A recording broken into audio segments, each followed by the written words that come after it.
2.2.2026, estamos no quarto ano e no dia 344 desde o início da invasão total.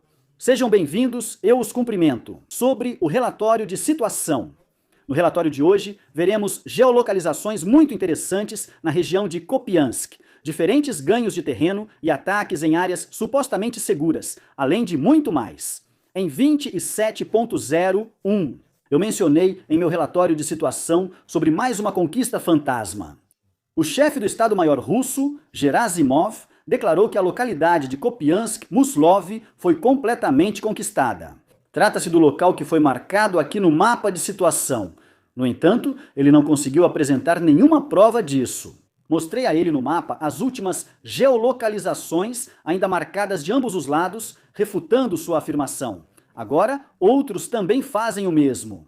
Porque aqui o comandante do batalhão ucraniano, Roman Kovalev, entra em contato conosco, exatamente desse setor, e envia mais um sinal de vida muito real para nós. Gerasimov e seu exército, desta vez, junto com os soldados Anton e Alexei, ambos soldados russos que foram capturados aqui. O vídeo foi gravado hoje no Alfinete Verde, ou seja, bem aqui no centro da localidade.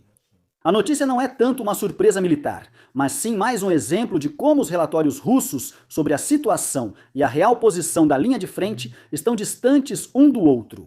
Mas isso acontece em um exército que é punido quando não consegue obter ganhos. Então, simplesmente inventam os resultados e os repassam, e cada nível faz o mesmo, acrescentando mais algumas localidades ou quilômetros. E Gerasimov e Putin acabam felizes porque acham que fizeram grandes conquistas, mas que na verdade não existem. Aliás, nas últimas coletivas de imprensa, ele já anunciou que conquistou o local 3 vezes e o libertou 5 vezes, só porque o local não foi tomado.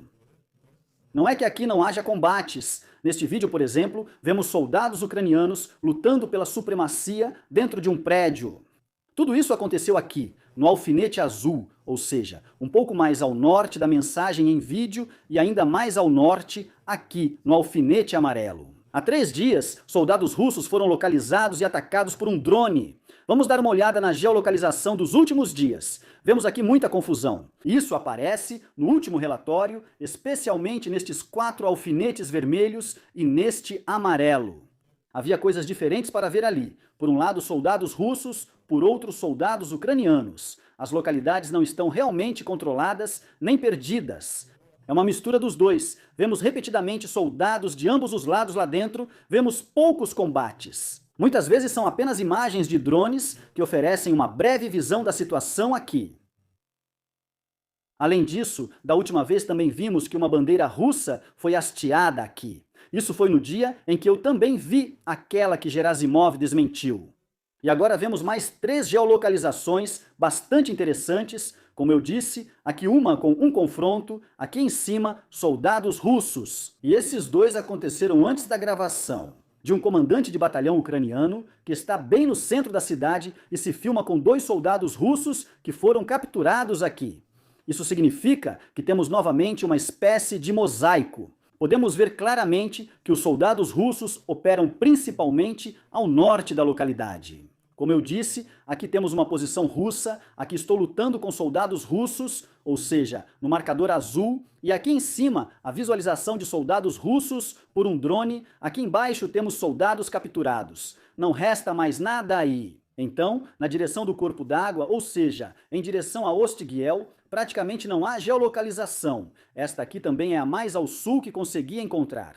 Eu suponho que os russos estejam, em sua maioria, aqui ao norte deste rio, que atravessa a cidade. Em alguns pontos, também avançaram ou tentaram entrar mais na cidade. Então há muita confusão, quase não existe uma linha de frente clara. São mais ou menos sempre pequenos grupos de sabotagem que lutam uns contra os outros aqui e tentam se estabelecer em algum lugar.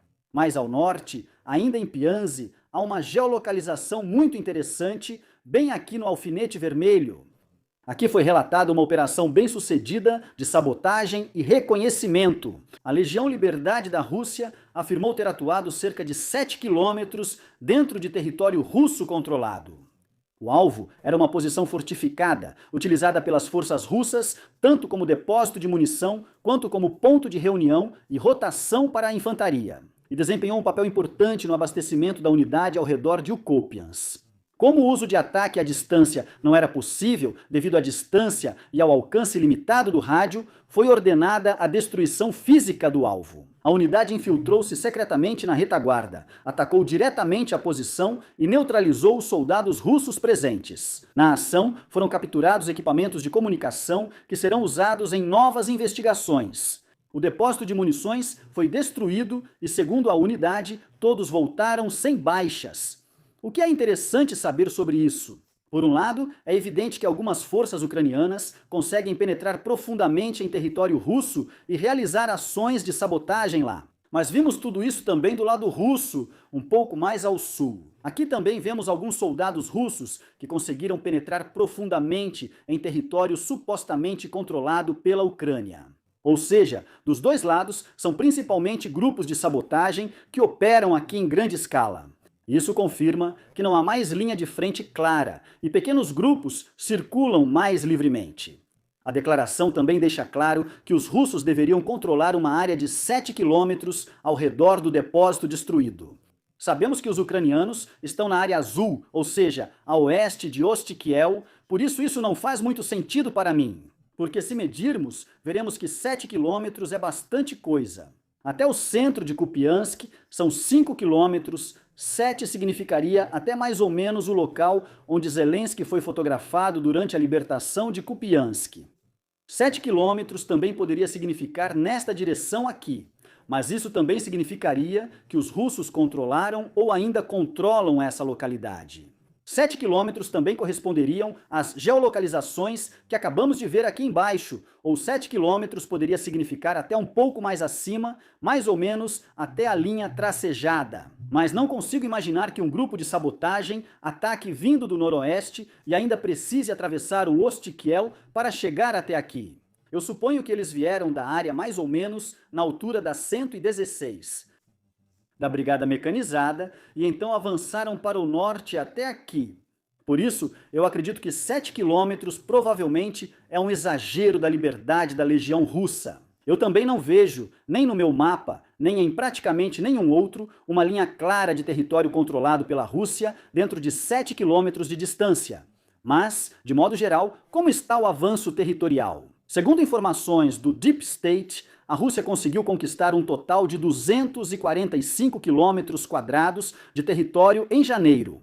Isso corresponde a cerca da metade dos ganhos de setembro do ano anterior e indica uma desaceleração perceptível dos avanços russos. Mas o inverno e as condições de inverno não são totalmente inocentes nisso. O foco dos ataques permaneceu em Pokrovsk, onde ocorreu cerca de 1/3 dos ataques russos em toda a linha de frente. Em segundo lugar, veio Hulyazpoli, com aproximadamente 21%, sendo que o número de ataques lá quase dobrou em relação ao ano anterior. Também chama a atenção a região de Sloviansk. Embora apenas 3% dos ataques tenham ocorrido lá, cerca de 20% dos ganhos territoriais corresponderam a esse trecho. Isso mostra que avanços locais isolados, mesmo com uma intensidade geral de ataques baixa, podem ter um efeito desproporcional. Pela primeira vez desde o início da guerra, um sistema russo TOS-1A foi destruído em território russo. O ataque ocorreu na região de Belgorod e foi realizado pela 72ª Brigada Mecanizada. Isso é bastante notável, porque essa unidade pesada de lançadores múltiplos de foguetes termobáricos foi usada até agora quase exclusivamente em território ucraniano. O motivo para isso é que ela tem um alcance bastante limitado, de apenas 6 a 12 quilômetros, dependendo do tipo de munição utilizada. Os ucranianos aproveitaram isso, pois após um ataque do TOS, eles podiam rapidamente localizar e atacar com drones. E assim, um lançador de foguetes TOS-1, com seu compartimento de munição mais ou menos exposto, é simplesmente um ponto fraco extremo para um drone. Esse negócio geralmente explode imediatamente.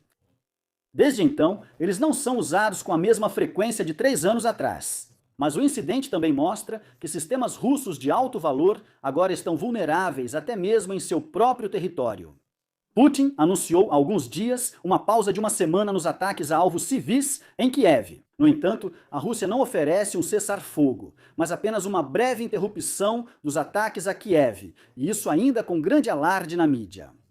Crescem os sinais de que o exército russo enfrenta sérios problemas. Relatórios apontam que soldados gravemente feridos, até sem membros ou próteses, são reenviados à linha de frente. Isso ocorreu com frequência, especialmente no ano passado. Após enormes perdas, o Kremlin usa tudo o que ainda resta: prisioneiros, mercenários e muitos combatentes estrangeiros. Nunca vi tantos africanos como este ano, inclusive alguns feridos. Mesmo com tantos sacrifícios, o exército mal avança. Milhares de pessoas morrem há meses por poucos avanços territoriais. Em certos trechos, a linha de frente avança só alguns metros por dia, como mostram os relatórios, pois quase não há mais ganhos territoriais além de uma fileira de árvores. Enquanto a população enfrenta inflação e pressão econômica, recursos seguem destinados a mísseis, drones e uma guerra sem perspectiva clara. Nesse contexto, as negociações de paz não devem ser entendidas como uma recompensa para a Rússia. Se existe algum momento em que a pressão pode funcionar, esse momento chegou agora. A verdadeira paz só existe quando o agressor é forçado a ceder, não ao fazer mais concessões. É assim que os Estados Unidos têm agido há muito tempo. Mas isso vocês já me ouvem dizer desde 2023 e até agora nada mudou. E com isso, agradeço a todos os assinantes, membros do canal e a equipe Albu. Agradeço ao Tenente Coronel Renek, Roberto Ziller, Dietrich Brede e Mairo Fer. Inscreva-se, curta, comente e até o próximo relatório.